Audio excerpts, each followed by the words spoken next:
अवधूत चिंतन श्री गुरुदेव दत्त श्री स्वामी समर्थ. स्वामी भक्तांनो, तुम्हा सर्वांचं आपल्या श्री स्वामी समर्थ यूट्यूब चॅनलवर मनापासून स्वागत. आपण सगळेच आज एका बदलाच्या उंबरठ्यावर उभे आहोत.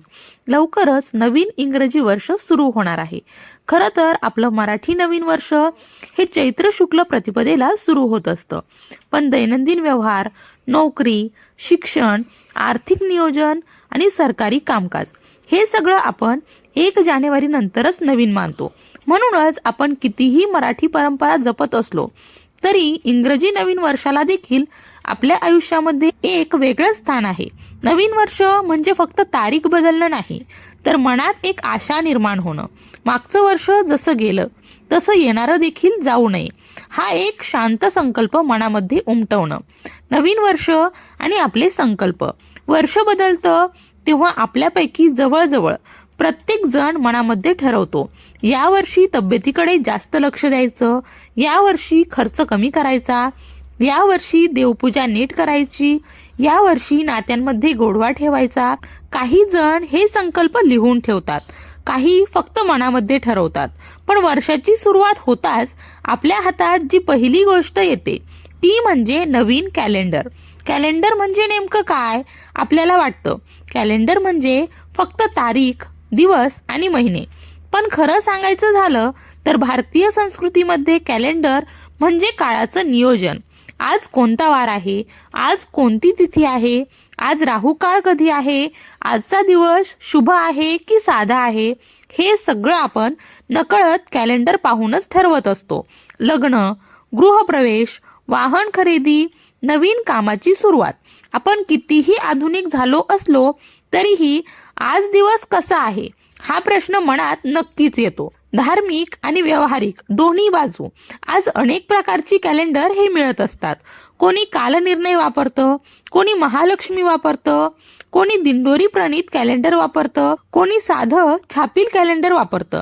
ते कोणतंही प्रमोशन नाही, पण सत्य हेच आहे की या कॅलेंडरमध्ये केवळ तारीख नसते, तर पौर्णिमा, एकादशी, संकष्टी, सण, उत्सव, व्रत, उपवास हे सगळं दिलेलं असतं. शेतकरी वर्गासाठी पेरणी, लागवड हंगाम याबाबत देखील बऱ्याच वेळा माहिती ही दिलेली असते. म्हणजे कॅलेंडर हे आपल्या घरातलं मौन मार्गदर्शक असतं. मग कॅलेंडर घरात कुठे लावायचं? आता इथे एक महत्त्वाचा प्रश्न उभा राहतो.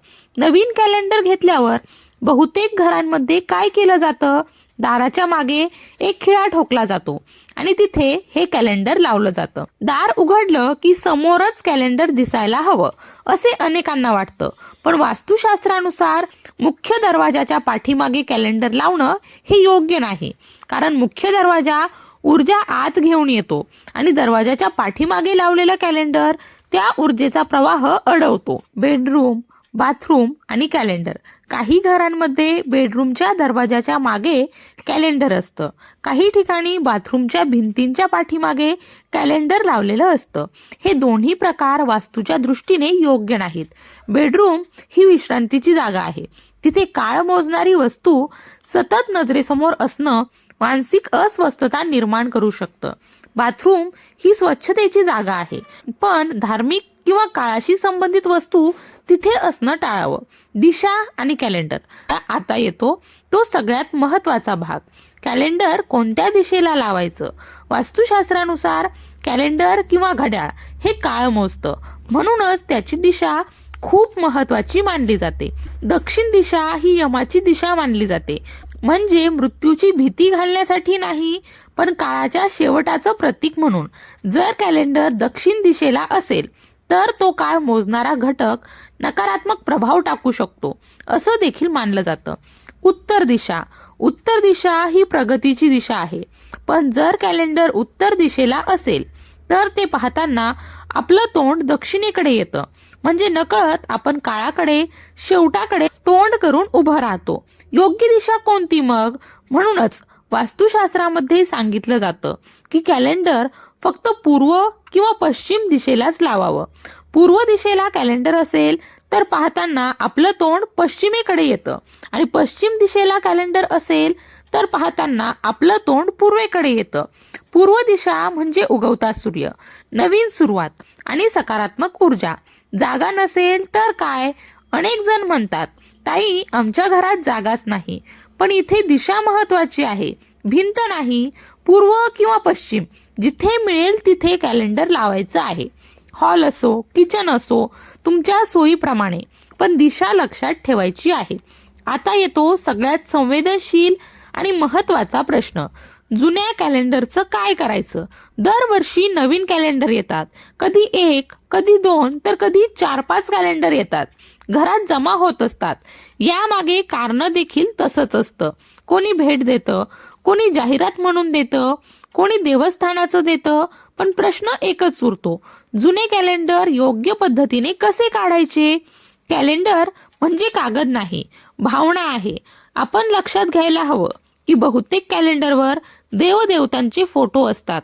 माता लक्ष्मी, गुरु माऊली, दत्तगुरु, स्वामी समर्थ, कधी श्रीपाद श्रीवल्लभ, कधी नृसिंह सरस्वती महाराज, काही ठिकाणी छत्रपती शिवाजी महाराज, डॉक्टर बाबासाहेब आंबेडकर यांचे देखील फोटो लावलेले असतातच. म्हणूनच हे फक्त कागद नाही, ही आपली श्रद्धा आहे. थेट निर्माल्यामध्ये टाकणं का चुकीचं आहे? काही जण काय करतात, सरळ जुने कॅलेंडर कचऱ्याच्या गाडीत फेकून देतात. काही जण थेट निर्माल्यामध्ये टाकतात. पण लक्षात ठेवा, निर्माल्यवाले पुढे काय करतात ते आपल्याला माहीत नसतं. त्या कागदांवरून गाड्या जातात, लोक चालतात, प्राणी तुडवतात. हे नकळत का होईना, पण अपमानच ठरतो ना. आणि श्रद्धेचा अपमान करून घरामध्ये सकारात्मकता ही टिकत नाही, हे आपल्याला अनुभवाने कळलेलं आहेच. वाहत्या पाण्यामध्ये टाकणं खरंच योग्य आहे का? काही लोक म्हणतात वाहत्या पाण्यामध्ये टाकून द्या, पण आजची परिस्थिती खूप वेगळी आहे. नदी, ओढा, नाला हे सगळं आधीच प्रदूषणाने भरलेलं आहे. आपण आपल्या घरातली गोष्ट बाहेर काढून पर्यावरणामध्ये टाकतो, हे देखील योग्य नाही. श्रद्धा जपत असताना पर्यावरणाची हानी होणार नाही याची काळजी घेणं आज खूप गरजेचं आहे. योग्य आणि शास्त्रीय पद्धत कोणती आहे? फोटो वेगळे काढा. सगळ्यात आधी कॅलेंडरवरचे देवदेवतांचे फोटो कात्रीने वेगळे कापा. हे करताना मनात एक नम्र भावना ठेवा, आपण आदराने विल्हेवाट लावत आहोत. उरलेला कागद वेगळा ठेवा.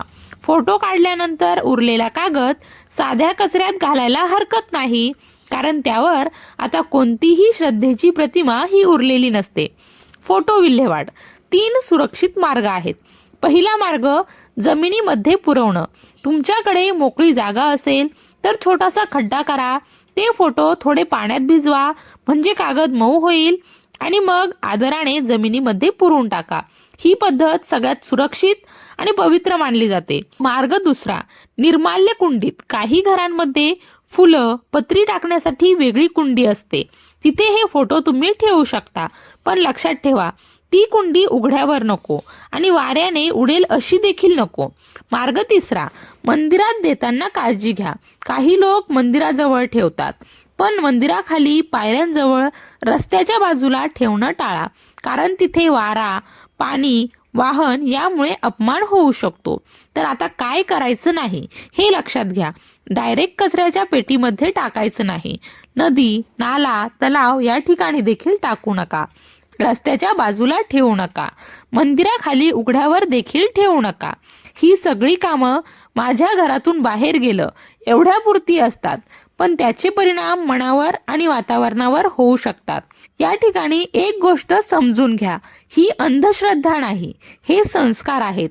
आपण जेव्हा काळ, वेळ, देव यांचा आदर करतो तेव्हा आपलं मन शांत राहतं.